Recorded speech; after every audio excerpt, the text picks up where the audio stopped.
Hello guys, this is your friend and we are back with a new fanfic. What if Naruto was the heir of Whirlpool and got Harem Part 1? And if you enjoy this fanfic, then please press the like button and subscribe to my channel for more fanfic like this. And now let's start the fanfic. A furious man stormed through the halls of one of the largest mansions in the Hidden Leaf village. That man was Hiashi Hyuga. Hiashi, like all Hyuga, took pride in being a member of the mighty Hyuga clan. As the head of the Leaf Village's most powerful and influential clan, he was a man that valued power, honor, strength, and prestige. Hiashi was a man that had been trained from childhood to control his emotions. However, that wasn't the current situation, as servants and other clan members all but ran out of his way. They couldn't get away fast enough, as the man radiated bloodlust and none of them wanted to set him off lest they become the target of that anger. Hiashi made it to his room and was met with a sight that instantly calmed him and warmed his heart. His wife Hana was sitting in a chair holding his newborn daughter Hanabi, while his eldest daughter Hinata played with the infant's tiny hands and made funny noises for her. Hiashi couldn't help but smile at what he saw in front of him. His wife looked up at him with a loving smile on her face.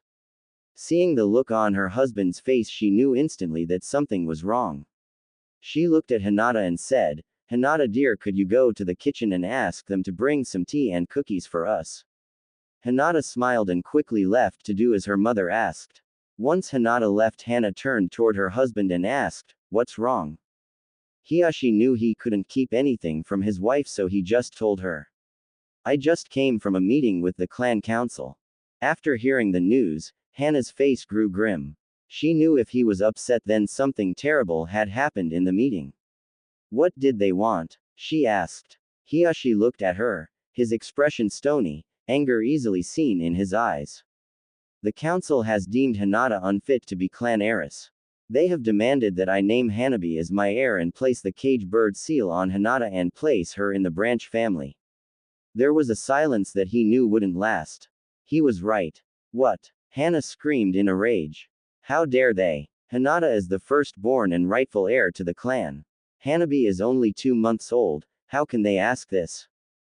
Hiashi sympathized. He had asked the very same question himself. They say that Hinata is not suitable to be clan heir and should be replaced. They see Hinata's kind heart and gentle nature as weakness. They want to take over Hanabi's training when she is older, as well as to find and arrange a husband for Hinata.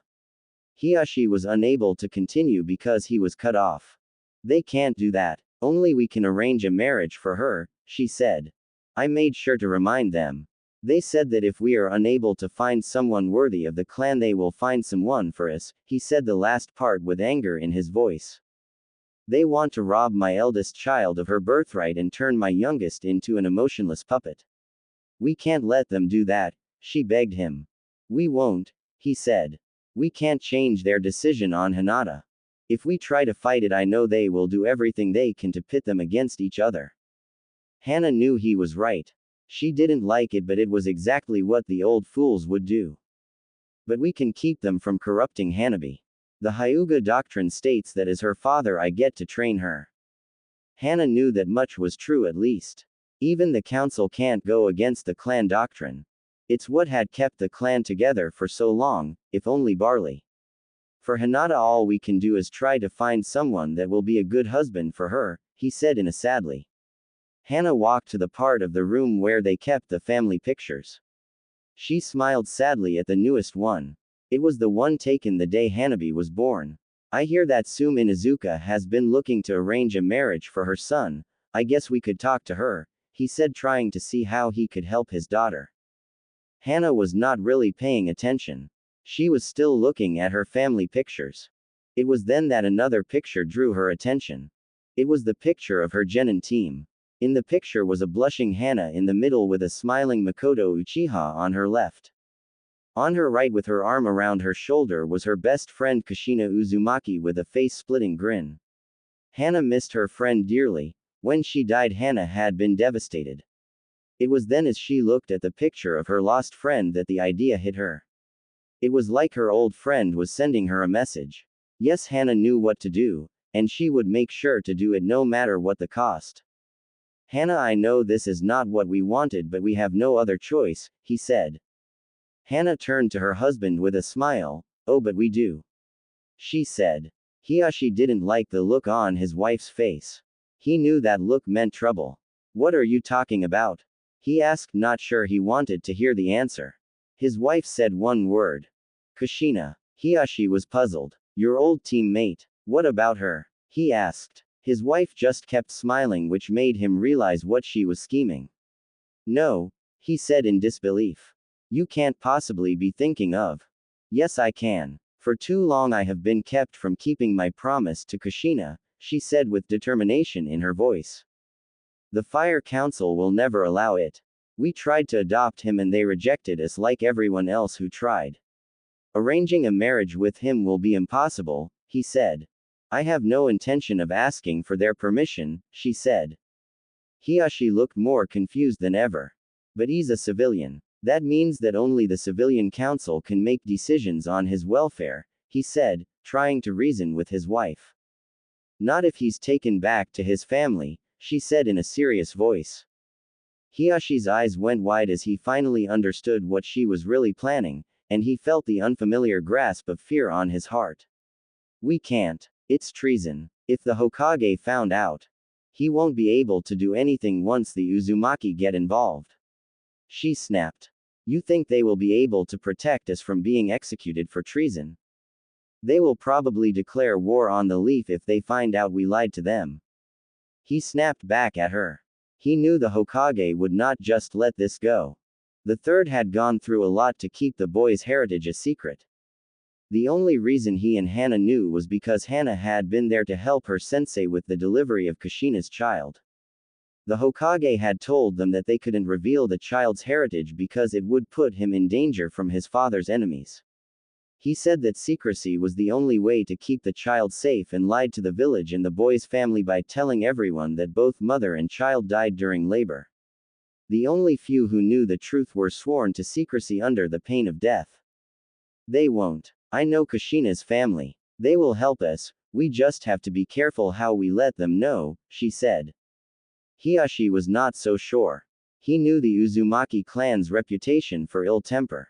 Are you sure? What if they share Kushina's idea of kill first and ask questions if someone is lucky enough to be left alive? He asked. Hana couldn't help but smile sadly and turned back to the picture. No, her father and brother are much more level-headed. I spent my summers from the academy with them, remember? I can explain things to the daimyo. It will work out, I know it, she said. Hiyashi thought about what his wife said. It could work, but it would be incredibly dangerous. I will get a squad of branch members to escort you, he began. No, we must do this in secret. I will go and I will only take Hinata with me, she said calmly. You can't, it would draw too much attention. And I will not let my wife and daughter go unprotected, he said, practiced authority in his tone. Hana saw her husband's point. Very well, but I will only take 2 escorts. Any more will make it difficult to travel unnoticed, and we can't let the Hokage know until the Uzumaki get involved. Hiyashi nodded. I will tell Ko and Hideki to be ready by morning. What do I tell the elders if they ask where you went? Hana thought for a second.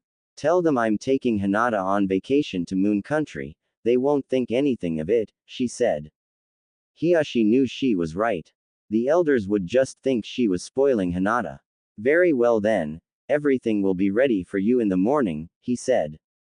With that he left to inform the guards to get ready for the trip. If everything worked out, the elders and the Council of Fire would be in for a big surprise. XXX. Well, that's the first chapter. It was a short intro to set up the beginning of the story. Please let me know what you think, what you like, don't like. I enjoy reviews and all feedback that will help the story become better than it is. Thanks to everyone for reading and look forward to see what you all think. Also, I would like to thank my friend JS for helping with the spelling, grammar. Hopefully the errors are down to a minimum. A drowsy Hinata blinked her eyes as she sat up in the large, comfortable bed. She rubbed her eyes with her tiny hands, trying to fully wake herself. As she did this, she quickly noticed the subtle swaying of the room, the distinct sound of wood creaking, and the smell of the salty air. It was a reminder that she was not in her room back home, but in the cabin she and her mother shared on the ship they had boarded. Hinata and her mother, along with their 2 guards, had traveled east until they had reached a port town at the edge of the Land of Fire. They have been traveling by ship for 3 days now. Her mother said today was the day they would reach their destination, the Land of Whirlpools. Hinata heard a knock on the door before someone came in. It was Ko, one of their guards. Hinata-sama, I see you're awake. Hana-sama is waiting on the top deck. You should get dressed. I will wait for you outside and escort you to her. Hinata thanked him before he stepped outside. Once she was dressed, Ko led Hinata topside. Hinata took a deep breath of the cold morning air. She could taste the saltiness of the sea in her mouth, and hear the waves crashing against the side of the ship. Hinata found her mother in the frontmost part of the ship. She was looking into the horizon pensively. Hinata walked up to her mother and grabbed her hand, letting Hana know she was there. Hana looked down at her daughter and gave her a warm smile. Good morning, honey. Did you sleep well? Yes, I did. Hinata looked out onto the ocean for a moment as her mother had been doing. She then turned back to her mother and asked, Mommy, we're going to Whirlpool country, right? Hana nodded to her. Yes, we are. It won't be long now, we're almost there. Hinata was happy to hear that. Being in a ship for so long with nothing to do was boring for a 5-year-old, they wouldn't let her do anything. Mommy, you have been to Whirlpool country before, haven't you? Yes, honey. My best friend since I was a child was Kushina Uzumaki. Kushina was the oldest child of the daimyo of the Land of Whirlpool. Because of this she returned to Whirlpool country every summer that we were in the academy. I was always invited to come with her, and because the Uzumaki clan is such an important family I was always allowed to come. Hinata thought that was very nice. She wondered if she would make a close friend like that when she started the academy in a few years. If your friend was the princess of Whirlpool, why was she in our village? Hana hesitated for a moment before she answered. As a member of the Uzumaki clan, there was a task that only she could perform for the village. For this task and to fulfill the alliance between our village and her country, she was chosen to come to our village. Her father only allowed it if she was allowed to return home to Whirlpool country for part of the year to continue her training as an Uzumaki. After we became friends I came with her, so I have been to Whirlpool many times. Can you tell me about it? Sure, honey. Hana paused to think of what to tell her and noticed that her guards had subtly moved closer. She knew it was because they were curious too. Neither Ko nor Hideki had been to Whirlpool. The Land of Whirlpool is an island nation located between the Land of Fire and the Land of Water. It is smaller than any of the 5 great nations, smaller than Water Country even.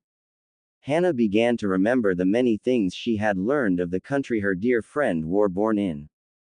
However, what Whirlpool lacks in size, it more than makes up in wealth. Hana noticed the confusion on Hinata's face, so she explained what she meant. You see, Whirlpool is rich in natural resources. It has an abundance of precious ores and metals. It has vast quarries of rare stones and jewels. Its forest contains valuable medicinal plants that can only be found there. Those are the reasons that they are a country rich in resources. The other reason is the location of the country itself. Its location is of great strategic value. The location and how well the nation is managed is why Whirlpool is the premier trade and transport country in the continent. This statement brought nods of understatement from her guards. Everyone knew of Whirlpool's immense wealth and importance in the world's economy and trading industry. Hana-sama is correct. Nearly every country large and small depends heavily on trading for the stability of their economy. Whirlpool commands the most influence in trade, that gives their country political power, and wealth few lands can hope to match. Spoke Hideki. Hana nodded in agreement before she continued. Because of this, Whirlpool is one of the richest nations in the world. Hinata looked like she was about to interrupt her mother. Hana raised her hand, letting her know to wait. When Hana was sure Hinata understood, she continued. The power and wealth has also made Whirlpool country a target to those who would take the wealth and resources of Whirlpool and make it their own. Long before the ninja villages were even founded, daimyos and warlords raised mighty armies for the sole purpose of conquering Whirlpool. All that tried have failed miserably. Hinata couldn't hold her curiosity any longer and asked her question. Does Whirlpool have their own ninja village? Hana smiled at her daughter's impatience.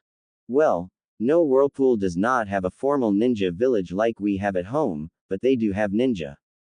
This answer might have confused most 5-year-olds, but Hinata was Hyuga, as one she learned many things other children did not. Like the fact that not all ninja came from a ninja village. Whirlpool may not have many ninja, but it has one of the strongest militaries in the world. If it didn't, the country would have been conquered long ago. Hinata looked a little confused about that, so her mother elaborated. Most of Whirlpool's military is made up of samurai. They specialize in the art of the sword. The statement got little reaction from Hinata. She knew little about samurai. Hana noticed the disinterested looks from her guards. In many countries, especially in countries like our own where we have many ninja, samurai are uncommon. This unfortunately has led many, ninja in particular, to seriously underestimate the strength that a trained samurai can possess. Once again Hana saw a look pass between her guards. They have never met a samurai before. Like many, they believed that ninja are far superior to samurai. But mommy, ninja are stronger because we can use chakra, right? Asked Hinata. Actually Hinata, that is a very common belief among ninja. They believe that because ninja have the use of genjutsu and ninjutsu, that a samurai is of little threat to an elite ninja from a formal ninja village. Hideki got a smug look on his face. Ko, however, was beginning to think that his lady was going to say that would make them think otherwise. I don't want you to share this foolish belief, Hinata, so I will tell you about the samurai of Whirlpool. This got the focused attention of the 3 other Hyuga clan members. In Whirlpool, like in nations like the land of iron, the art of the sword has become a way of life. For many it has reached a nearly religious type of reverence.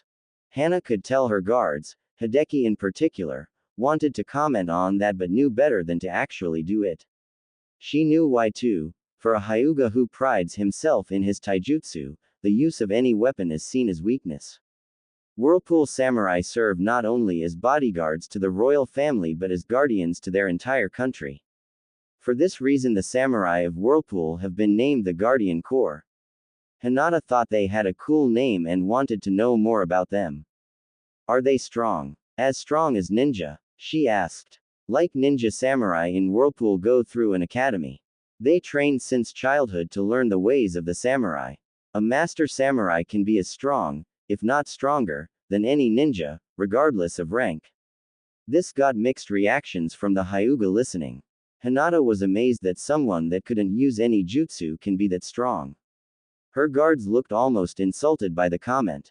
Wow, is it because the samurai are so strong that they don't have a ninja village? Asked Hinata. Yes, that is part of the reason. Whirlpool samurai are the strongest in the world. This gives Whirlpool enough military strength to not need a ninja village.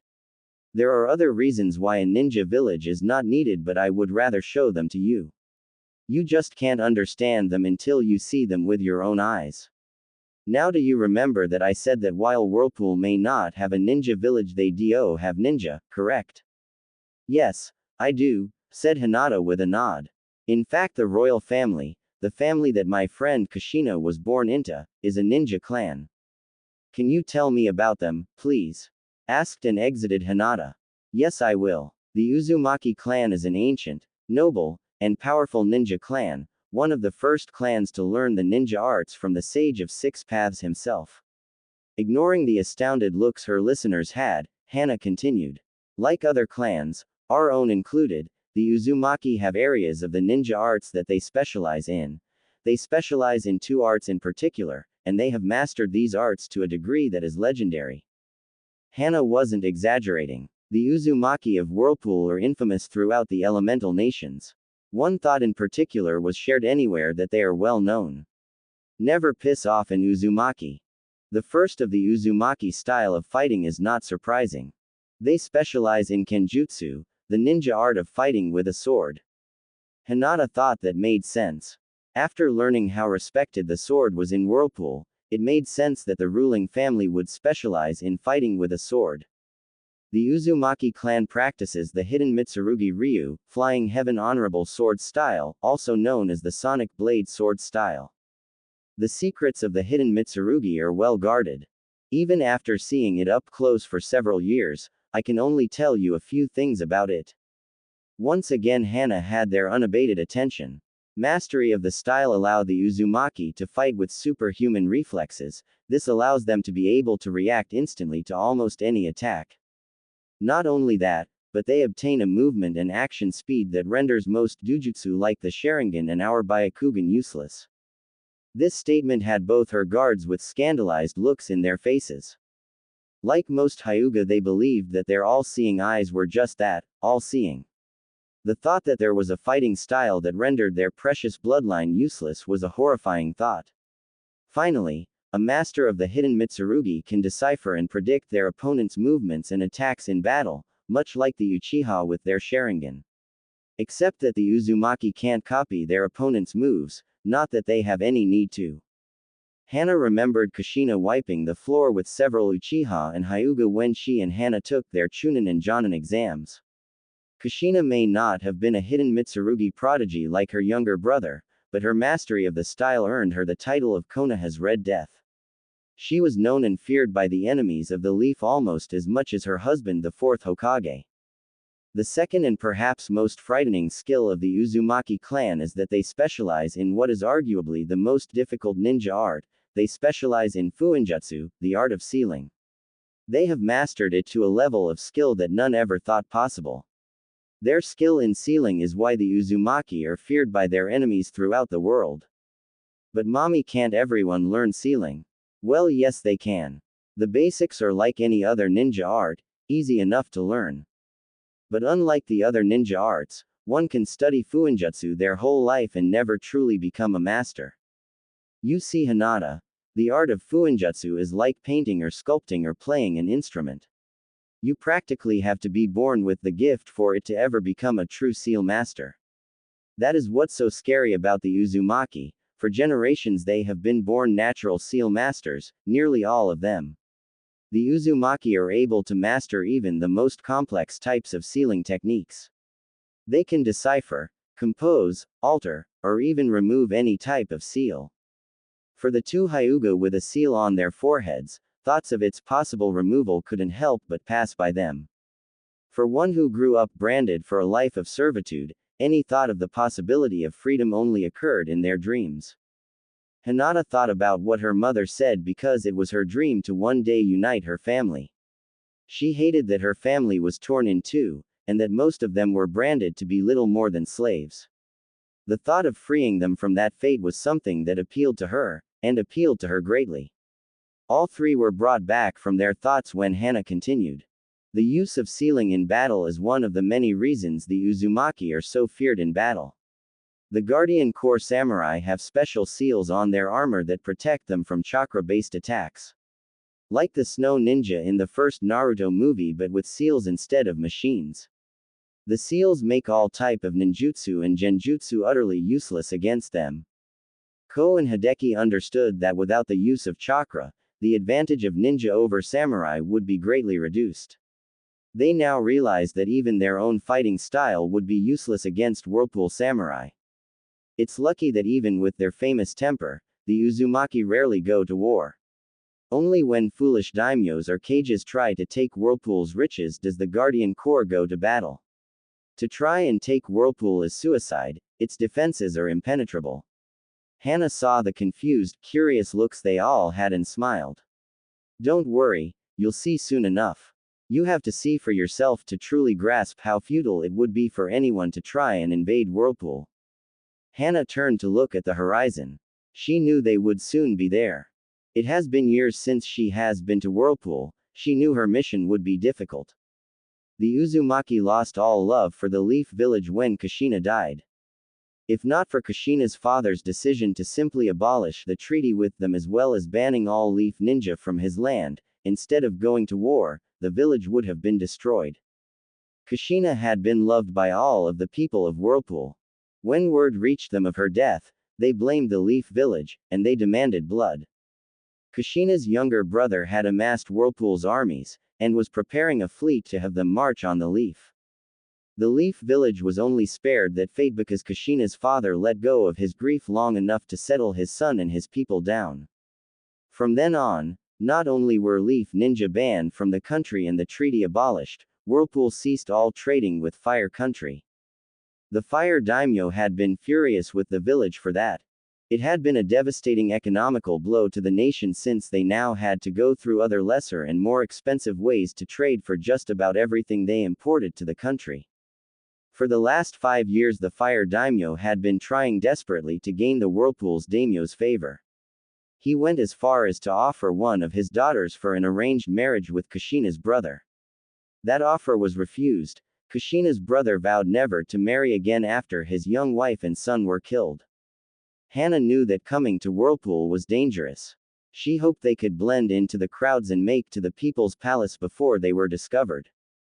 If she could get an audience with Kushina's father, she knew she could get him to listen and understand.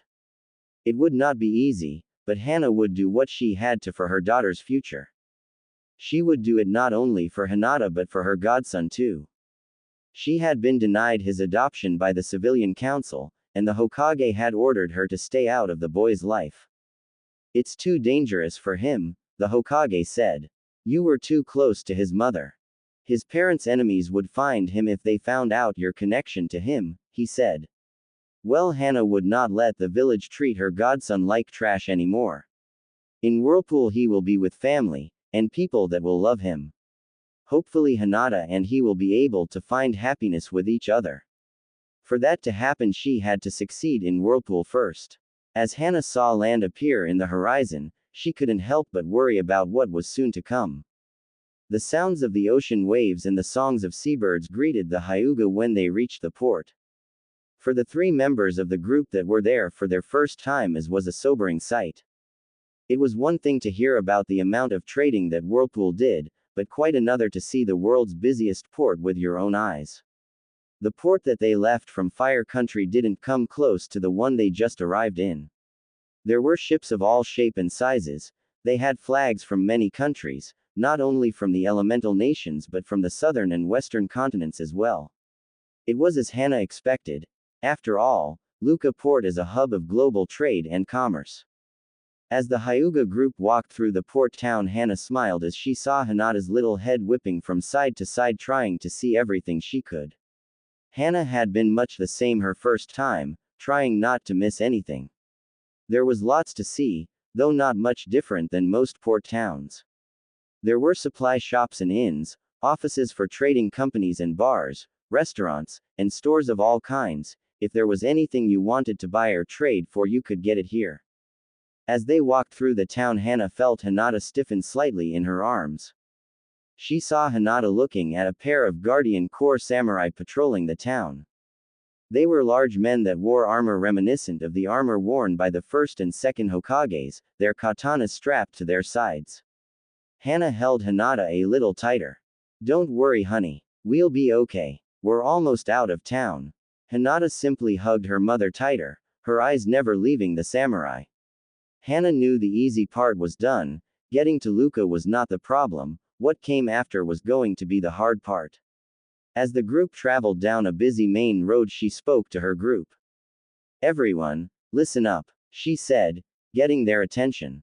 We will soon be making our way into Whirlpool country. This generated a few confused looks.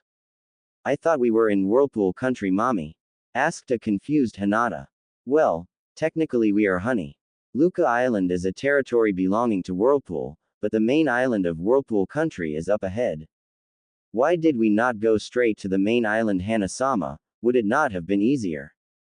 Asked Hideki. Hana shook her head. There is only one way in or out of the Whirlpool main island and it's just over that hill, she said, pointing to the small hill they were about to go over. When the group got the top they could only stare in stunned silence at what stood in front of them. In front of the group stood the largest bridge any of them has ever seen. It was colossal. They couldn't even see the end of it with the morning fog over the ocean. The ancient-looking bridge appeared to be made of stone. It stood about 250 feet above the water with massive stone pillars down the center that went all the way down to the ocean floor. The bridge appeared to be about 100 feet wide and what looked like 9 to 10 miles long. It was impressive feat of human ingenuity to have built this bridge, and especially when the bridge was built centuries ago. That is the Great Uzumaki Bridge. It was built over 500 years ago by the first Uzumaki when they founded Whirlpool country. It is the only way in and out of the country, said Hana. It's so big, said Hinata. Yes, it is. It's also one of Whirlpool's main defenses against attacks. With the bridge being the only way in, any invading force must use it to attack. It makes defending the country easy since there's only one point of possible attack. No matter how large the bridge may be, it still limits the amount of enemies that can attack the gates of Whirlpool, making it possible for the Guardian Corps to repel the attacks. With that, the Hyuga group followed the large number of people and carriages traveling along the bridge going to and from Whirlpool. When they got halfway across the bridge, Hinata began to hear the sounds of rushing water. It was faint at first but continued to increase in volume as they continued along the bridge. When the sound was loud enough that you had to speak up to be heard, Hana stopped the group and led them to the edge of the bridge near the railing. This, Hinata, is where Whirlpool country gets its name. Hana then pointed down towards the ocean. For the second time of the day her fellow Hyuga were speechless. Down on the ocean surface were a chain of enormous whirlpools that encircled the entire area, probably the entire island. Hideki now knew why they couldn't go directly to the main island. If those whirlpools surrounded the island, then there was no way any water-based vessel would get anywhere near the island. Any that were foolish enough to try would see their vessel torn to shreds as the whirlpools sucked it to the ocean floor. Wow, it's amazing, exclaimed and exited Hinata. The whirlpools are the reason why this bridge is the only way in or out of this country. They don't look like a natural phenomenon, commented Ko. Well, I'm not sure. They didn't look natural to me either. Kushina told me when we were younger that according to her family, the whirlpools were created by the founder of her clan. Really, mommy? How did he do it? Kushina said that in order to protect his people he used the power of his sword, one of the legendary elemental swords. The Arashi, the Sword of Storms. He used the power of the sword to create the whirlpools to defend the island from invaders, but the sword was destroyed in the process. Kushina said that the strain of the power used to create the whirlpools shattered the great blade into 3 pieces. The shards of the sword now rest in the Garden of Life. It's a sacred place in the center of the people's palace. Have you seen the sword, mommy? I'm afraid not, honey. The Garden of Life is a sacred place that only a member of the Uzumaki clan can enter. I may have been a very close friend, but even so, I was never allowed to enter that holy place. Kushina said it's where the founder of the Uzumaki clan is buried. The sword rests upon its master's grave. Kushina said it is the most beautiful place ever created by the hands of men. From what she described of it to me, I suppose it is. I wish I could see it one day, said Hinata. If all goes well, you will someday, thought Hana. We are almost to the end of the bridge, the gates will soon be in front of us and the most dangerous part of our mission will begin. We must blend in with the crowds and not bring attention to ourselves. Under no circumstances are you to use chakra, not even for your Byakugan, am I clear? Why not, mommy? Because Hinata, the Guardian Corps have seals that detect any chakra use inside the walls of Whirlpool. It's imperative that we are not discovered until we reach the People's Palace. How will we get past the gate without being discovered? Asked Hideki. Because of the size of the gate and the amount of people that go through them every day, it's impossible to stop every person that passes through. If we go in with a large group of people, they won't look twice at us. Inside, however, there will be a large samurai presence. We need to be careful. We will need to travel fast and not do anything that will get us noticed. That's why we are not wearing our headbands. We wouldn't get 100 feet within Whirlpool with them on. As they traveled with a large group of merchants from Moon Country, the Hyuga group finally saw their destination. The large gates and the high walls of Whirlpool stood in front of them. The walls that surrounded the city were over 100 feet high with defense towers on either side of the gate. It was a very defendable position with archers walking along the walls and samurai guarding the gates. As they walked, some of the merchants in their group began to talk with each other. So those are the famed death gates of Whirlpool, huh? That's them all right. So why do they call them that anyway? Because death is all you'll find if you attack 'em, that's why. Oh, is that so? Don't you know? No army has ever set foot within those walls. They got the name during the First Great Shinobi War. From what I heard from my grandfather, the first Mizukage tried to attack Whirlpool while the Leaf was busy fighting the Cloud and Sand. I take it that it didn't go well. The merchant laughed before he continued. The Mist Ninja got slaughtered. They brought all their strength, nearly 4,000 ninja of all ranks. But because of this bridge, their numbers were no advantage.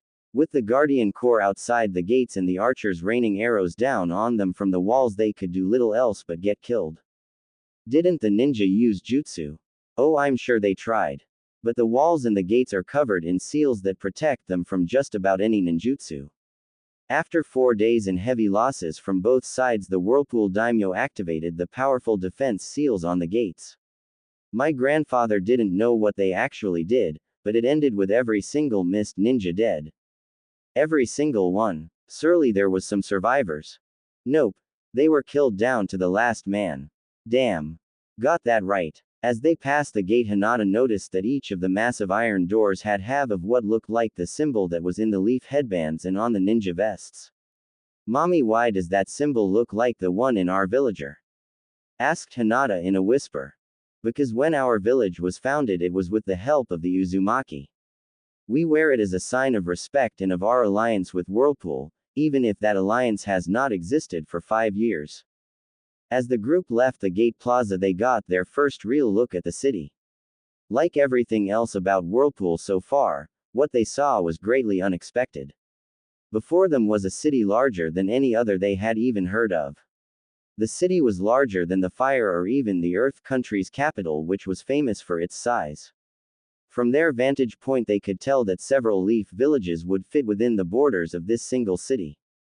Welcome to Iandral, royal city of Whirlpool. I have never heard of such a large city, said Hideki. Yes, unfortunately people focus so much on Whirlpool's wealth and possible military that a lot of their culture is missed. The reason Iandral is so large is because it's the only major city in the country. Whirlpool has small cities and villages, but it has no other major cities. I see, is that our target? Inquired Hideki, pointing to the largest and tallest structure in the center of the city. Yes, that's the People's Place. It's the home of the royal family as well as the Guardian Corps. It's a city within a city. The Guardian Corps Academy, training grounds and barracks are there. If we can get there, I can request a meeting with the daimyo. I'm sure he will see me if we can get there. Let's go. Hana felt nostalgic as she led her group through the city. She had spent a lot of time in this metropolis with Kushina. Together they had explored the area and even played a few pranks on some of the people. Being here reminded her of her friend and of how much she missed her. Hana was still friends with Makoto, but she was never as close to her as she was with Kushina. Kushina had been the one to inspire and encourage Hana to be her best. She helped her break out of her timid shell and become the woman she is today.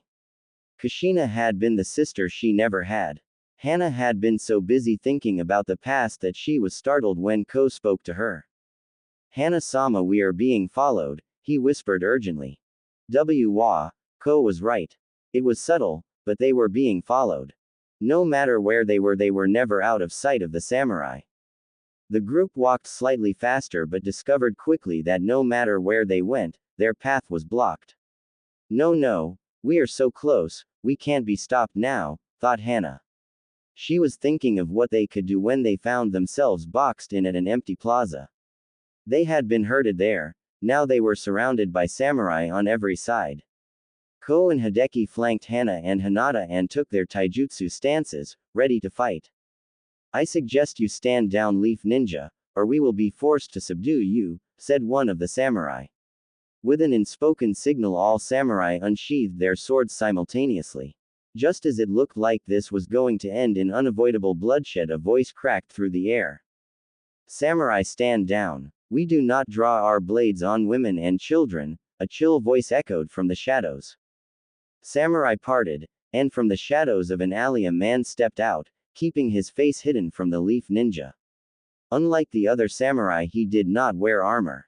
Instead, he wore an elegant red and white kimono and a long white coat with blue trim and the kanji for kenjutsu on his back, a single sword strapped to his hip. Imagine one of the coats the captains on Bleach wear, as that is what I was thinking. You should not have come here, the man said as he stepped out of the shadows. He was young, in his mid-20s, with long, flaming red hair tied in a ponytail, and an X-shaped scar on his left cheek. His aura of power that was intimidating, but more truly frightening, was the raptor-like gaze from his piercing violet-colored eyes. Those were the same color eyes that Kushina had also shared.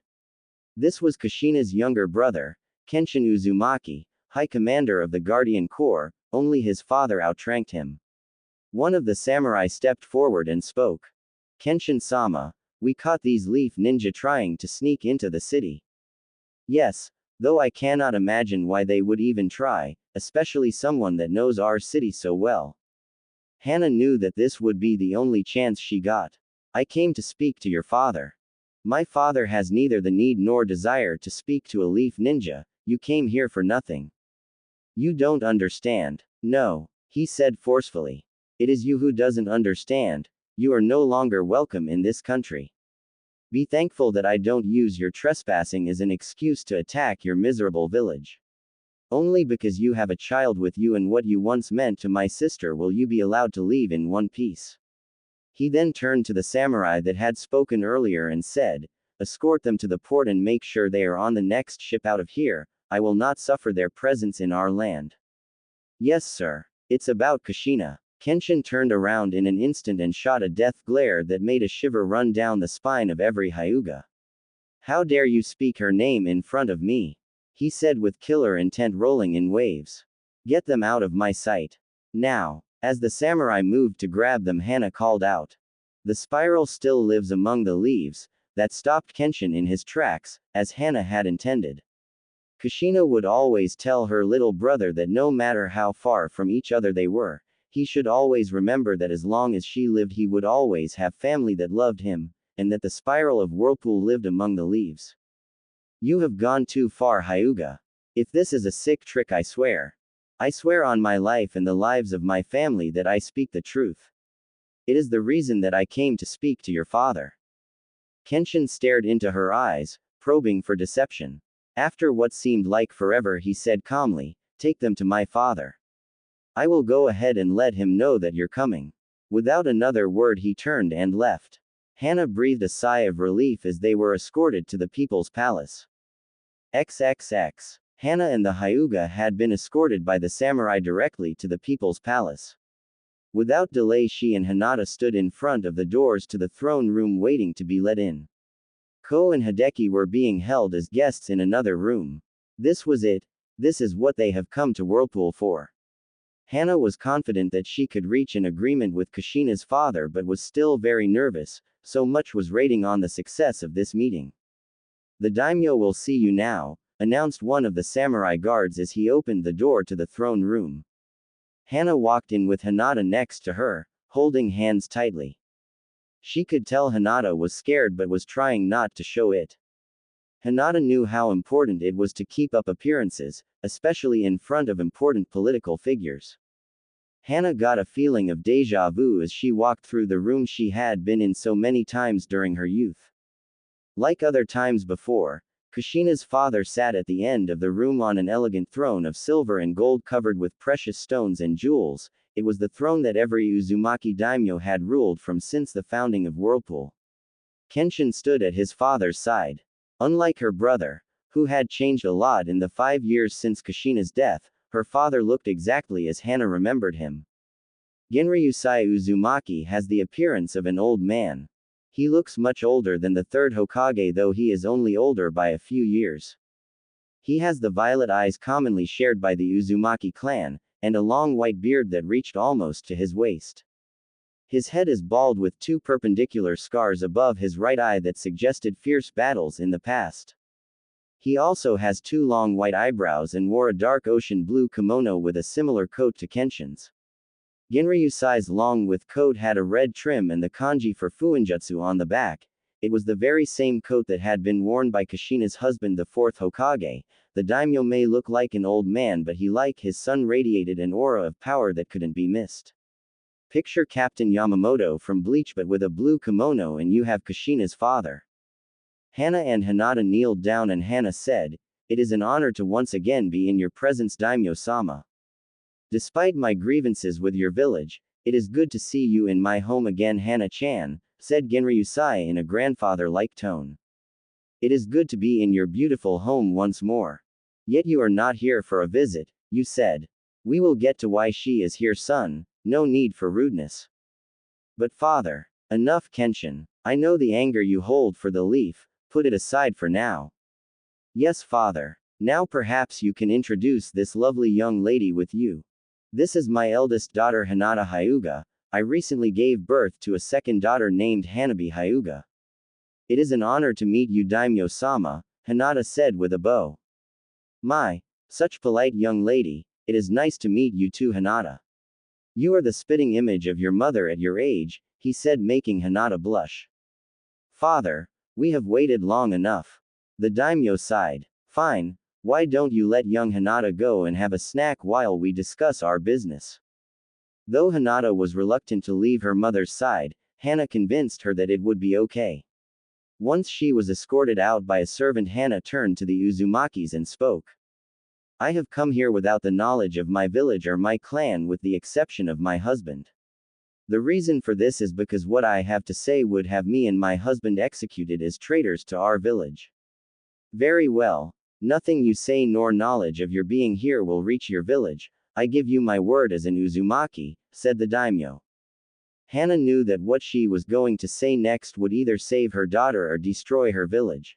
5 years ago you were told that Kushina, her husband, and their unborn son were killed during the 9-tailed fox's attack on our village. Are you saying that was a lie? Is that why they refused to deliver my sister's body?" asked Kenshin in a tone that promised vengeance if it was true. "I wish it was, but no, Kushina and her husband are gone." "And the child? Did my grandson perish with his parents?" "No, your grandson is alive and..." "What? Why weren't we told? How dare you?" "Quiet, Kenshin," said the daimyo in an imperial tone, his grandfatherly attitude long gone and now replaced by a steeled mask of controlled emotions. "Let her finish. I don't know why you were not told, but we were told that the child's heritage must be kept secret until he is old enough to protect himself from his parents' enemies. The few who know of the child's parents have been told to keep it a secret under penalty of death." "So the child is in your care then?" asked Genryusai. Hana hesitated before she said, "No." "Then which clan took charge of him?" "None. The Hokage forbade any of the clans from fostering him." "Then where has my grandson been raised for the last 5 years?" "He has been at one of the village's civilian orphanages." "What?" screamed Kenshin, but he was cut off by the massive wave of bloodlust that radiated from his father. "Are you telling me that your village all but kidnapped my grandson from us, just so he could be left to rot in an orphanage like a commoner? My grandson, my beloved daughter's son, a prince of Whirlpool, in an orphanage?" spat Genryusai, his powerful frame shaking in rage. "And you didn't do anything about it? You who were to be his godmother, you who Kushina considered a sister in all but blood, my sister would curse you from her grave if she knew you have betrayed her so. Let her speak, son, because what she has to say will determine not only her own fate, but that of her village.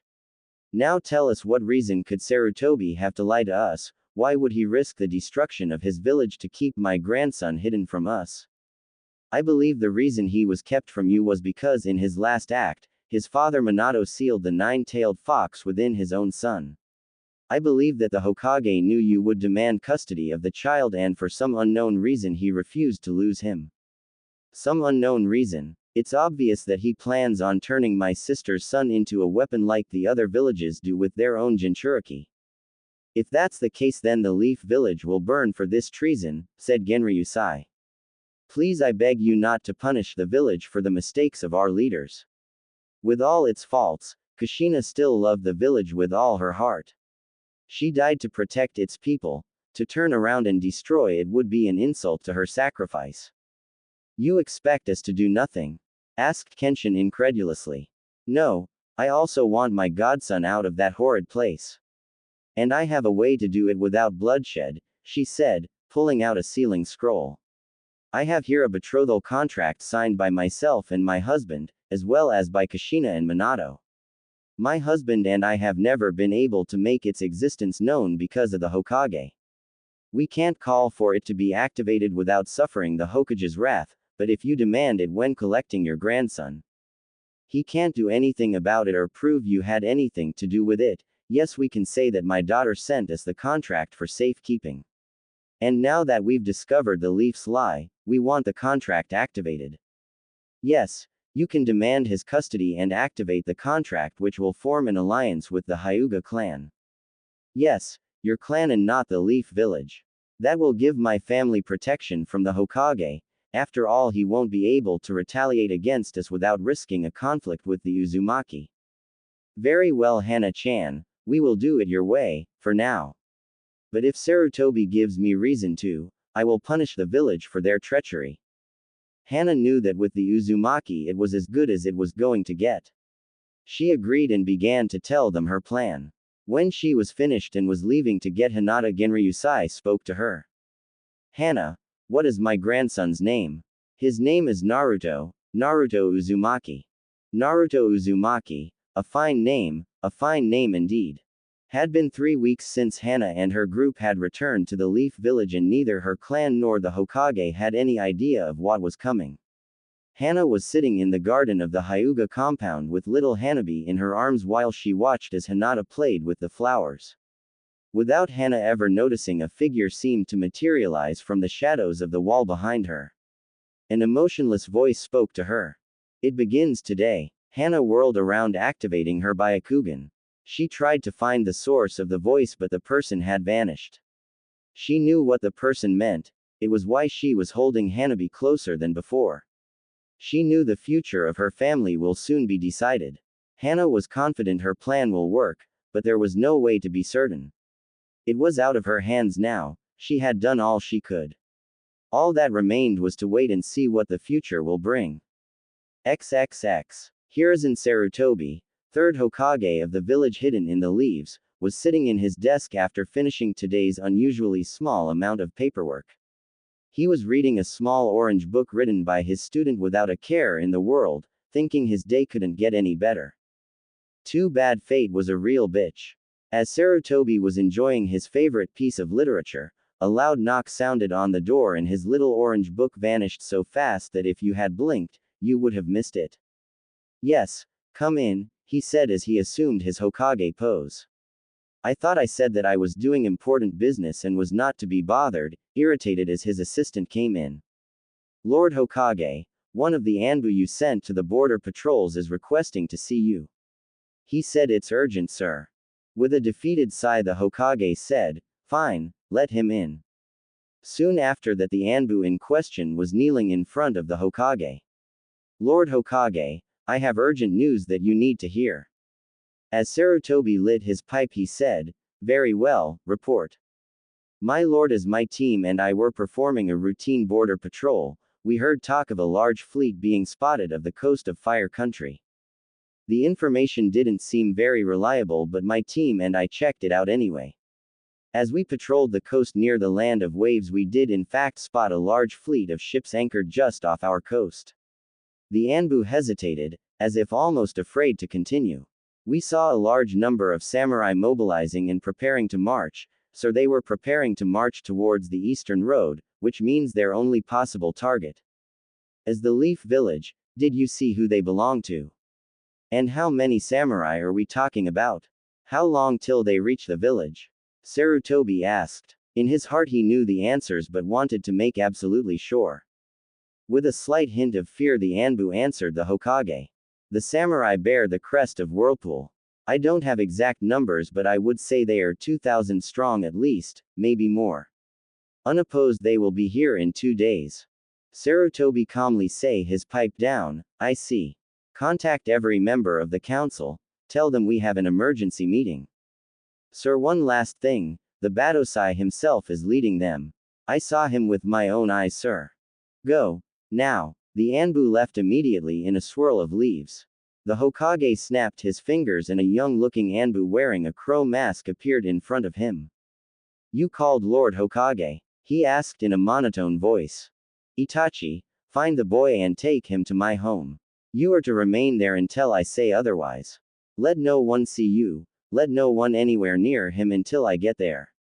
Do you understand your mission? Yes, Lord Hokage. Without waiting for anything else, Itachi left. Sarutobi took one last look at the photo of the fourth Hokage before he left to go to the council room. XXX. In the Hyuga compound, Hiashi walked into his room where Hana sat looking at their sleeping children. The Hokage just called for an emergency meeting, he stated. I see, she said without looking at him. Don't worry, my love, we are ready, he spoke to her in a reassuring tone. But what if something goes wrong? She asked as she turned to him, fear evident in her eyes. Nothing will go wrong. Our family will be safe, I will make sure of it, he said in a tone that left no room for argument. I must go, I will speak with you when I return. Hana could only nod to her husband as he left for the meeting. She could not help but worry. This was her plan, if something wrong happened it would be her fault.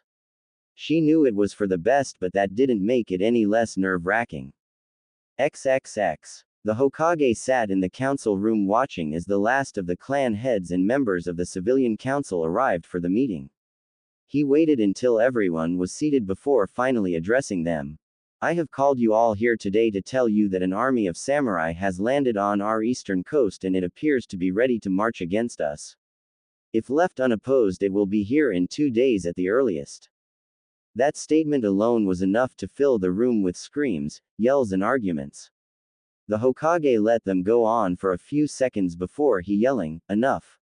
Be quiet. It was imperative that everyone shut up to hear what he had to say next.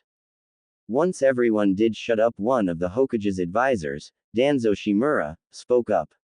Where are they from? And how many of them are there? They are about 2,000 strong, and they bear the crest of Whirlpool, said the Hokage, knowing the reaction it would cause. Sure enough, he had to settle them down again before one of the clan heads spoke up. The daimyo of Whirlpool has been content for 5 years with only cutting ties with our village. What reason would cause him to attack us now? Asked Shibi Aburame, head of the bug-using Aburame clan. Before the Hokage could answer, one of the members of the civilian council interrupted him. What does it matter the reason? And why are we not just sending our ninja to simply crush these invaders? They're just lowly samurai, our ninja should have no problem dealing with them. Every clan head, as well as many of the older members of the civilian council, stared at him while asking themselves if he really was that stupid. By the look on the fool's face, he obviously was. Finally, it was Inochi Yamanaka, head of the Yamanaka clan, that answered his stupid question. The reason may not matter to you, fool, but it matters to those of us who have to go out there and die to protect idiots like you. Inochi's longtime friend Shikaku Nara, head of the Nara clan, also helped explain. And the reason we don't just send our ninja after them is because we don't have the manpower to face them in open battle. They would outnumber us and outpower us as well, he said in a bored tone as he rested his head on the table. He may have looked like he was trying to sleep, but his mind was racing, trying to come up with possible reasons for this. He was also trying to think of ways his home would be able to come out of this alive. But they're just samurai. You're ninja, can't you just shoot some jutsu at them or something? The same fool asked. Sarutobi already had enough of this idiot whose name escaped him at the moment. No, we can't. These are not ordinary samurai we are dealing with. They are not the sword-wielding thugs that call themselves samurai here. This is the Guardian Corps we are dealing with. They are the elite of Whirlpool and not to be underestimated, said the third. Several of the younger civilians still looked confused, so Shibi explained further. The Guardian Corps is specially trained to battle against shinobi. They have armor that prevents us from using most ninjutsu or genjutsu against them. With samurai specializing in close combat, it is not logical to rush into battle them unprepared, with only taijutsu, he said in a cool and calm voice. With the civilian fools quieted, the Hokage continued. It has also been reported that the Batosai himself is leading them. As Sarutobi expected, this news made the blood drain from the face of every ninja in the room. They all knew how powerful that man was. Others apparently didn't know, hence the next stupid question from a pink-haired woman. Tsuyuki Haruno didn't know who they were talking about or why he was a big deal. Who is this Batosai? I never heard of him. And what does it matter if he's leading them? I'm sure someone like Hokage-sama or Uchiha-sama can take care of him, she said, looking at both men with a clueless smile on her face. While Fugaku Uchiha, head of the Uchiha clan and leader of the ninja police, just ignored the useless woman, the Hokage just shook his head in disbelief at the woman's stupidity.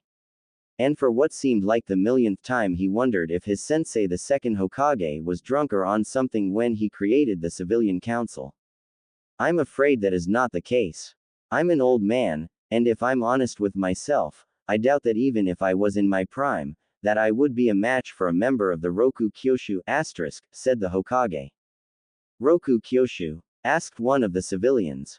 The Hokage nodded. Yes, the 6 great masters. They are a group that is recognized as the masters of their respected fields. Each of them wears coats of the masters as proof of their power.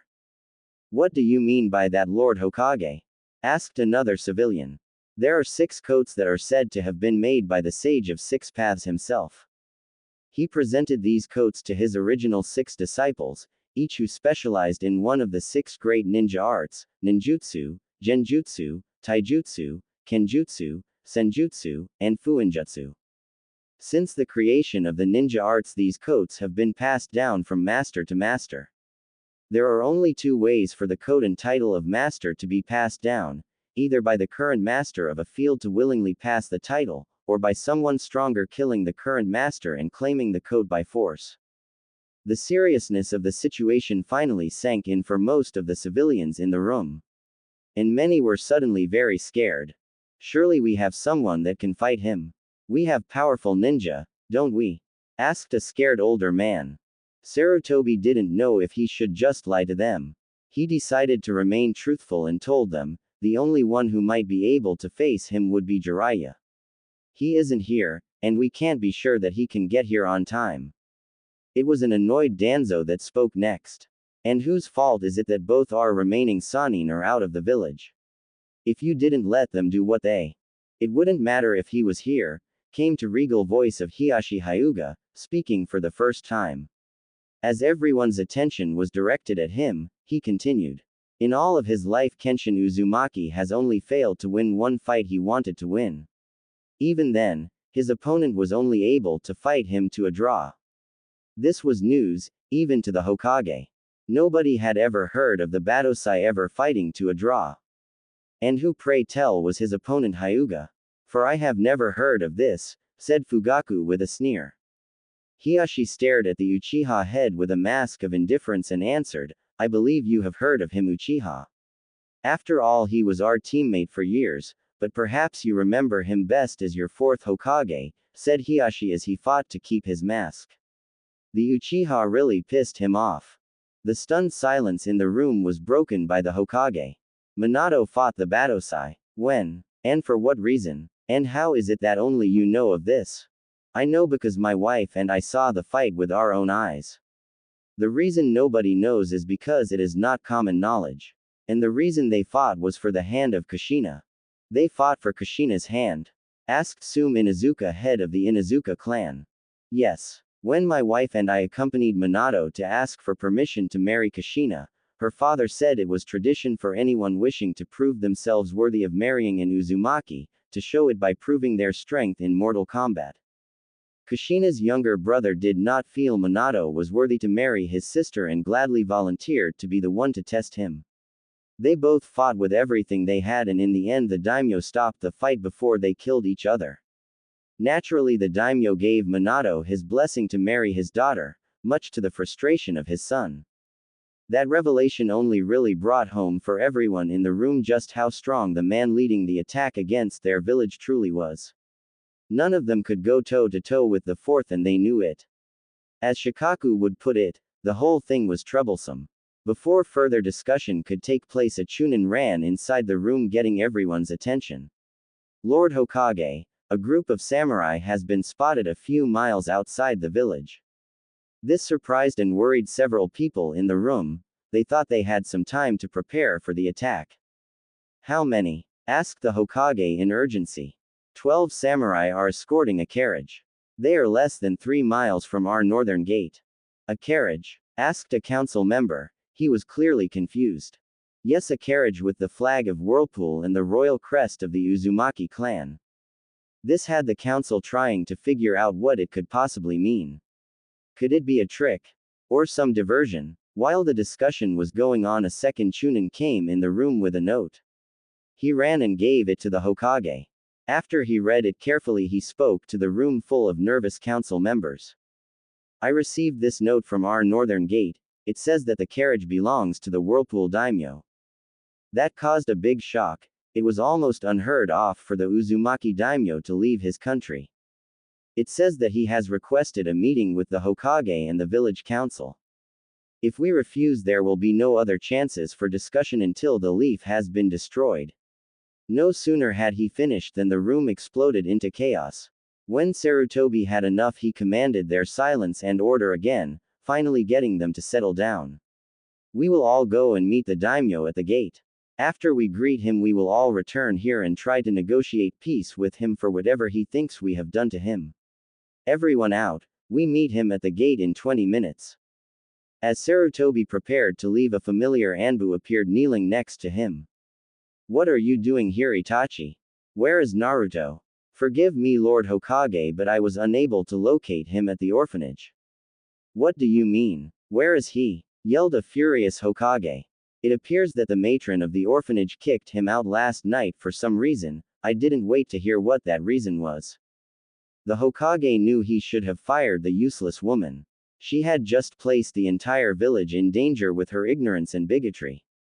Find him. Now. Raged the Hokage, who was sure that if he didn't have a heart attack by the end of the day, it would be a miracle. XXX. As the council was meeting the Uzumaki daimyo, a 5-year-old blonde-haired boy with whisker-like markings on his cheeks was hiding behind a trash bin trying not to cry. Last night, like always, he was the last to get food during dinner at the orphanage, and like many times before, he barely got any food. He was very hungry and had asked if he could have a little more.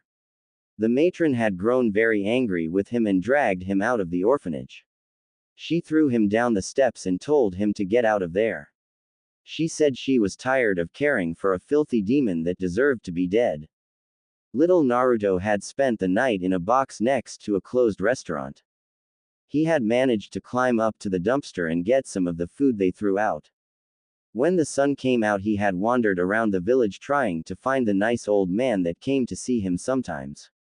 He looked for a long time, but he was tired and was getting hungry again. As he searched, Naruto came upon a playground. There were lots of kids playing different games. He just sat in a swing watching all the kids play. He was never allowed to play with others in the orphanage because the people that worked there said he was dangerous and would hurt the other kids. Naruto didn't think he was dangerous, but the nice old man said he had to listen to them. As Naruto sat quietly on his swing, it happened. One of the parents, a man Naruto had never seen before, started yelling at him. This got the attention of many other villagers that were walking by. They all started yelling at him and calling him demon or monster. Before Naruto knew what was happening, they started throwing things at him, and they hurt. Naruto got scared and ran, but they started to chase after him. Naruto ran as fast as his little legs would carry him and then dived behind a trash bin, hoping they wouldn't find him. He sat there as he could hear them looking for him. He tried really hard not to make a sound even though he wanted to cry. Just when he thought they might leave, someone kicked the trash bin he was hiding behind. Naruto tried to run, but the man kicked him in the chest and sent him skidding across the floor until he hit the wall. The last things that Naruto experienced before he passed out were the pain of colliding with the wall, a flash of red and the sound of horrified screams. XXX. The atmosphere back in the council room was excruciating. The daimyo had not said a word even when greeted. Now they all sat in the room waiting for him to do or say something, anything. Sarutobi had enough waiting and commenced the meeting. We were told that you requested this meeting so that we may find a way to resolve whatever it is that has caused the country of Whirlpool to wish to do war with our village. Genryusai surveyed the room with his raptor-like gaze. He could feel the fear and anxiety coming from the fools in the room. The land of Whirlpool has recently come into information that this village has done a great evil against our people. That information has been confirmed today. This caused several worried whispers around the table before one of the Hokage's advisors, Udatane Kaharu, spoke. What is this supposed evil that we have done? No ninja of the leaf has set foot in Whirlpool in 5 years. Genryusai's piercing violet eyes rested on her before he answered. The betrayal was done before our alliance was severed. That is why the wound has been so deep. It was not a former ally that betrayed us, but one we had been close for decades. Sarutobi was about to speak, hoping to redirect the conversation, but he was beaten to it by another. You have yet to tell us what you say we have done or what we can do to make things okay again, said the same fool that had spoken earlier today. Genryusai's eyes narrowed at the fool, his body tensed as he clearly tried to control his rage. The killer intent that escaped him, however, left nobody guessing how the daimyo felt.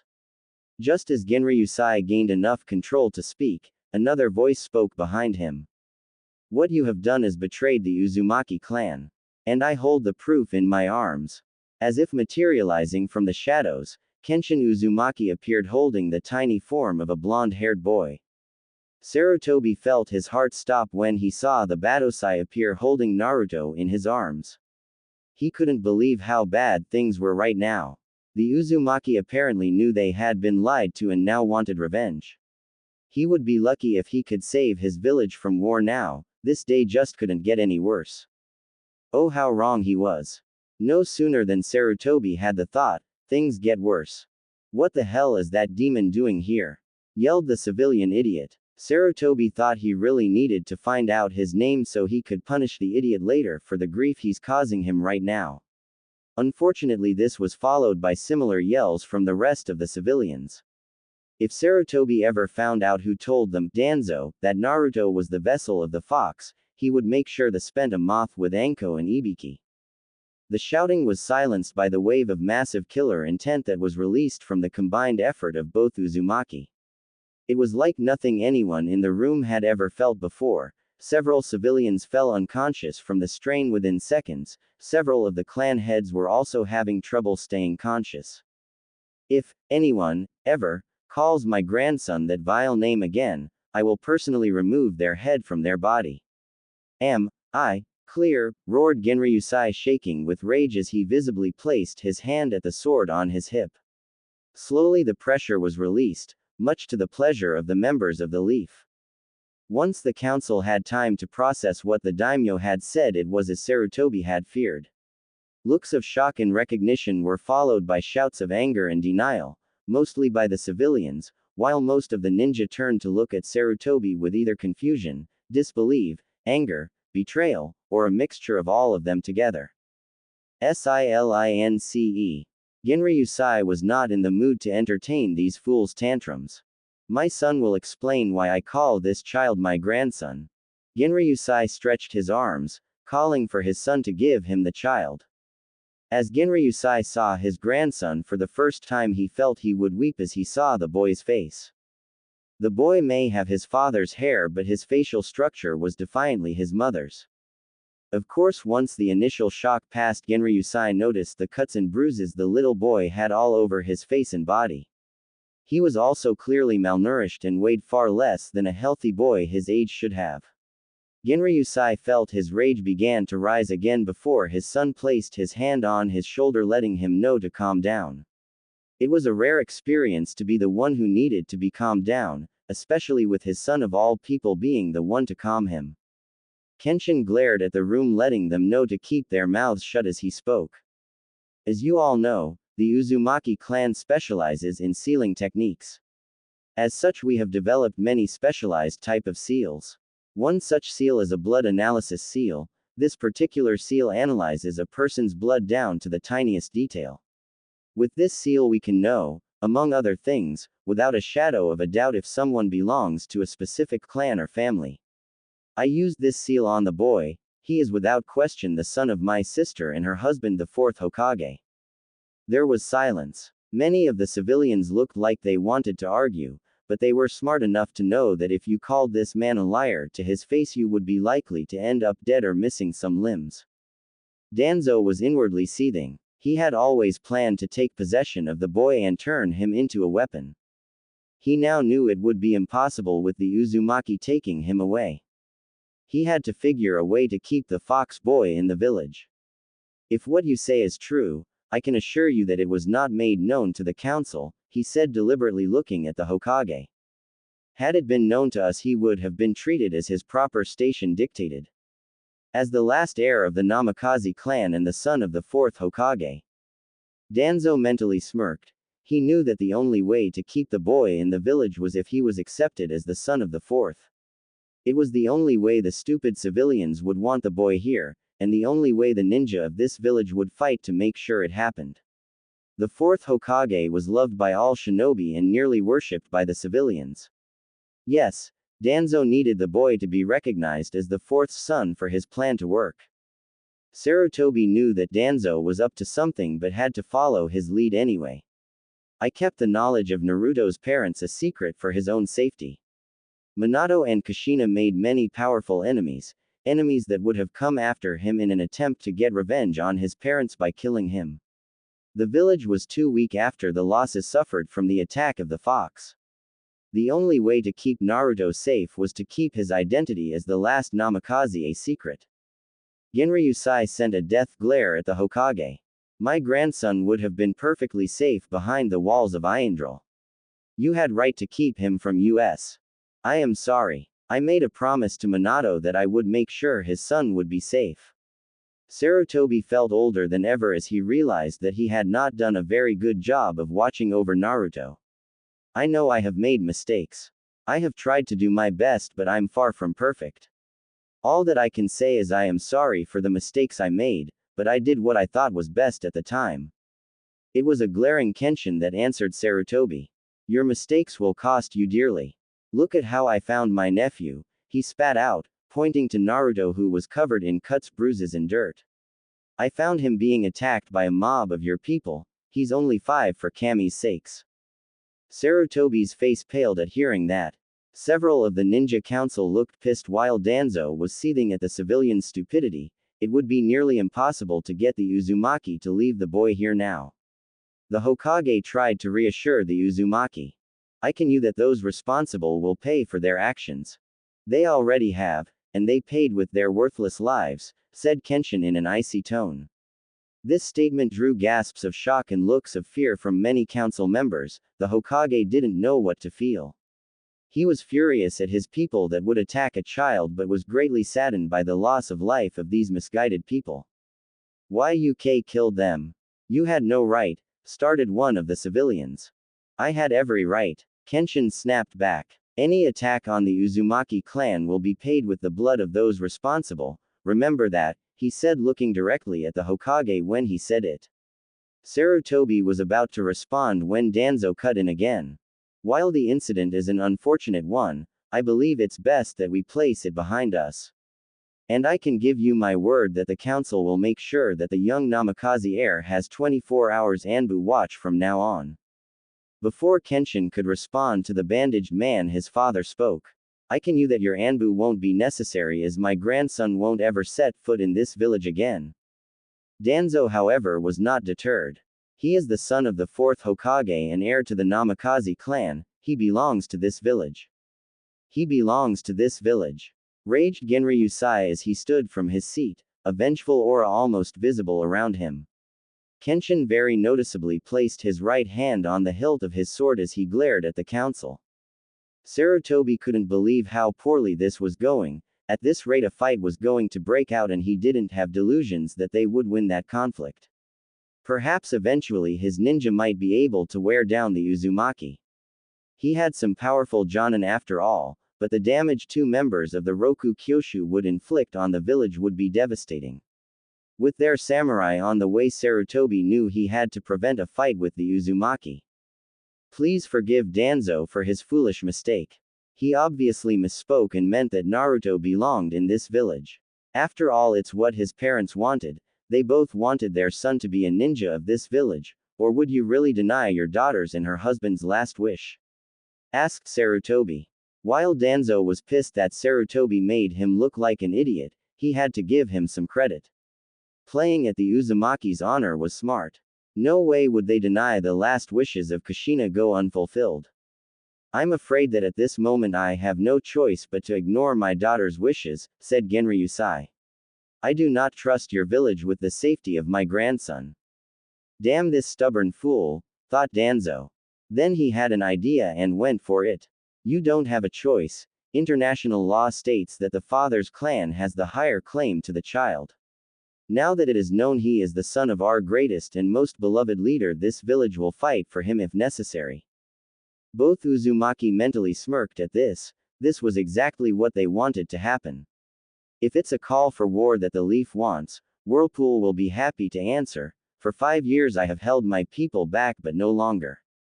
My army will lay waste to this village, that I guarantee all of you, said Genryusai with such conviction that left little doubt to any in the room that it would happen. Please, pleaded the Hokage. I'm sure none of us wants to start a war over this. I'm sure we can find some way to compromise. There will be no compromise, Sarutobi. My grandson will not live in this village any longer. And you're ready to start a conflict that will destroy both our lands over this. The Guardian Corps may be strong, but you can't fight all of Fire Country with 2,000 men no matter how skilled they are, argued the Hokage. Danzo saw an opportunity and joined Sarutobi. That's right, the Fire Lord will not stand to have an invading army on his land. You would not only fight the Leaf Ninja but the Samurai Legions of Fire Country as well, and they alone outnumber you over 10 to 1. The Leaf would also have the aid of our ninja allies. The Sand, Star, and Waterfall villages would be on our side, said Sarutobi, hoping this would deter a conflict that would cost thousands of lives. Genryusai began to stroke his beard with one hand as if contemplating what they had said before he answered them. Yes, it would be a rather costly endeavor for us if things were as you said they are. He then smirked at them, sending a shiver down their spine. It's a good thing that things are most certainly not the way you say they are. Of cower, Danzo began. No, they're not, interrupted Genryusai. The help you could get from the minor ninja villages would be insignificant if you got any help at all. And while the Sand Village could be a problem, they have had a hard time recuperating from the last war. The Cage would not risk losing the major provider of goods to his village over you wanting to steal my grandson. No, I don't think you will have their aid at all. Danzo growled, mainly because the old fool was probably right in his assessment of the situation. The Fire Daimyo would still not let your samurai simply. He was cut off as Genryusai simply started to chuckle. Have none of you wondered why I came to you from the northern road to your village? This was met by blank looks of confusion until someone said, troublesome. Everyone in the room turned to look at the head of the Nara clan. It has been bothering me since we were told. Now I realize why you were coming from the north when your army was coming from the east. You were coming from paying a visit to the Fire Daimyo, weren't you? Genryusai's smirk grew larger at that. As usual, the intellect of the Nara clan is impressive. Yes, I did pay a visit to my old friend the Fire Lord. He was overjoyed to have me in his home and received me with a massive feast in my honor. And imagine his surprise when I told him the reason for my visit. He was naturally appalled that a village that his country hosted had done such treachery as to basically kidnap a member of the Whirlpool royal family. But we didn't know, whined one of the civilians. It matters little to me or to your daimyo, responded Genryusai. He even offered to come here himself at the head of his army to make sure my grandson was returned to me. The Fire Daimyo knows well what damage I can do militantly, economically, and politically. He won't side with you in this. Of course, my promising to resume our trade with Fire Country if he gave me his support in this also helped, he said with a smirk on his face. Let's face it, your village is at an all-time low. You haven't recuperated from the Fox's attack and the short war with the Cloud Village that shortly followed it. If there was a war between our nations, your village would not survive. The council members and the Hokage lowered their heads in defeat. They knew the daimyo was right. They were about to lose the son of their greatest hero forever, and it was entirely their own fault. Just as all seemed lost, a voice got everyone's attention. Perhaps there is no need for conflict. It was the voice of Hiashi Hyuga that said this. I don't know if you are aware, but both I and my wife, Hana Hyuga, were rather close to Minato and your daughter Kushina. Genryusai smiled, knowing the plan was going perfectly. Yes, how is Hana-chan? I have missed her dearly since the last time she came to Whirlpool, said Genryusai using his grandfather-like voice, which actually had some people thinking it was creepy the way he quickly changed attitudes. She is doing well, thank you. She is at home with my newborn daughter, but it was actually my eldest daughter that I wished to speak to you about. Genryusai frowned, pretending to be upset. Is that so? This wouldn't have anything to do with a certain document that my daughter sent to me for safekeeping, would it? This had everyone's attention, just as Hiashi and the Uzumaki had planned. It would. But I will leave it for you to decide. I will tell you this, it would have made your daughter very happy if you agree to it. I know my wife would be thrilled if you did. Forgive me, Hyuga-sama, Uzumaki-sama, but what are you talking about? Asked Tsuyuki Haruno. Genryusai looked at the pink-haired woman and answered. We are talking about a betrothal contract that was made between my grandson and Hiashi's eldest daughter and signed by my daughter and her husband. This caused an excitement to all Leaf members. Here was a chance of keeping the fourth son in the village. I supposed I would be willing to consider it, said the daimyo as he stroked his beard. Under certain conditions, of course, he said. What conditions would those be? Asked Hiashi. First and most important, the contract was for your daughter to join the Namikaze clan. That will be impossible, as I intend to make my grandson my heir. If you agree to this, you must agree that your daughter will join the Uzumaki clan. Before Hiashi could answer, Danzo interrupted. He is the son of the fourth Hokage. He is by birthright the heir on the Namikaze clan. And you have a healthy son able to pass on your family name. My son has forfeited his right to the line of succession. He has sworn an oath never to take a wife again. As such, I have the right to choose another as my heir. I choose my grandson, Naruto Uzumaki, as the heir of Whirlpool. Your own daimyo has accepted my choice. I believe it was in the hopes of arranging a marriage with my grandson and one of his granddaughters, but I made no promises. Then perhaps a different arrangement can be made, said Fugaku Uchiha. As the last heir of two clans he has. No. The Uzumaki daimyo snapped angrily. The Uzumaki do not practice the CRA. And perhaps that is why your clan is down to 2 members, answered Fugaku calmly. 3 members, corrected Kenshin with steel in his voice. Perhaps we should allow Naruto to choose whether or not he wishes to be part of the CRA when he is older, said Danzo, confident that he could find a way to manipulate the boy to choose to take part in it. Danzo would need strong soldiers when he became Hokage after all. I can agree to that. What about you, Hiashi? Asked Genryusai. That is acceptable to me. Very well. My second condition is that since my grandson will live in Whirlpool, that your daughter spend the summer in Iandril with him like your wife did with Kushina. That is acceptable if it can wait until she starts the academy, answered Hiashi. Agreed. Forgive me for interrupting this discussion, cut in Sarutobi.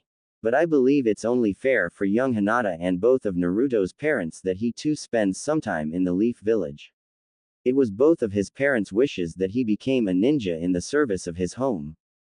The Leaf Village is no longer his home. However, I will allow him the choice to return here when Hinata is ready to become a genin, and if he wishes, he too can join the Leaf as a ninja as well. Genryusai grudgingly said this as he knew that his daughter would have wanted him to give Naruto the choice. Sarutobi knew this was as close as he was going to get for now, so he let the matter drop. Genryusai turned to leave, but before he did, he addressed the council one last time. I will make myself clear on this. You should all be thankful to Hiyashi and his wife. My current agreement with the Hyuga clan is the only reason I'm not declaring war on your village this very second. As long as the alliance between the Hyuga and the Uzumaki stands, your village is safe. Without another word, the daimyo left the room with his grandson in his arms and his son guarding his back.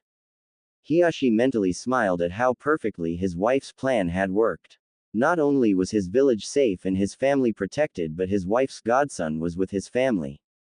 He had also gained protection for his daughter from the clan council, as there could be no better husband for Hinata than the new prince of Whirlpool. As much as Hiyashi liked looking at the council's horrified and angry looks, he had to let his wife know it had gone well. If you'll excuse me, I have to let my wife and my clan know about the new developments from this meeting, Hiyashi said in his Hyuga voice. Yes, I think we all need to reflect on what happened in this meeting. And I need to prepare for the announcement that I will make to the village, letting them know about Naruto's heritage. Now that he is with the Uzumaki, there is no reason to keep that information hidden. Sarutobi didn't look happy at all when he made that statement. What a drag. You know this is going to cause a lot of grief with everyone in the village, said Shikaku. I know, but we don't really have a choice anymore. The Uzumaki will not keep quiet about Naruto's parents. The village will have to deal with it whether they like it or not, said the third. XXX. Several minutes later, Hiyashi made his way into his room and found Hana sitting alone on their bed. Where are the children? He asked. Hanabi is in the nursery and Hinata in practicing her taijutsu. How did it go? She asked in a worried voice as she stood up.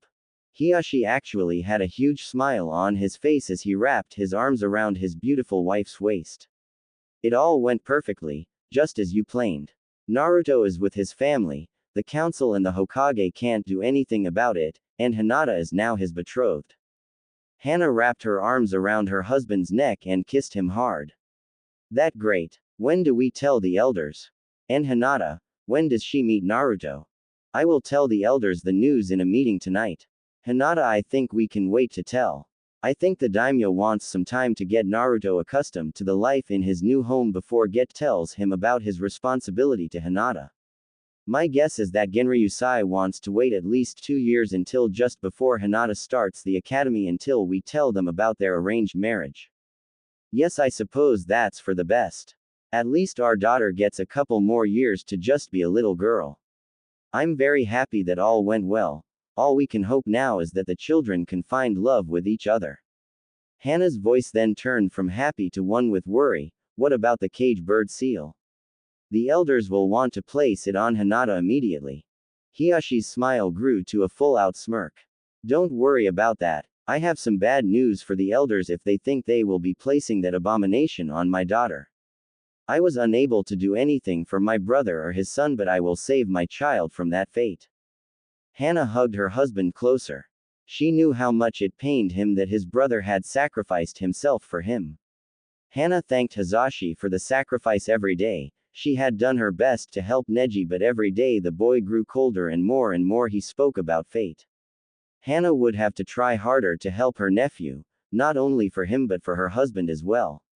Only the future would tell what fate had waiting for everyone. Hana would just have to wait and see.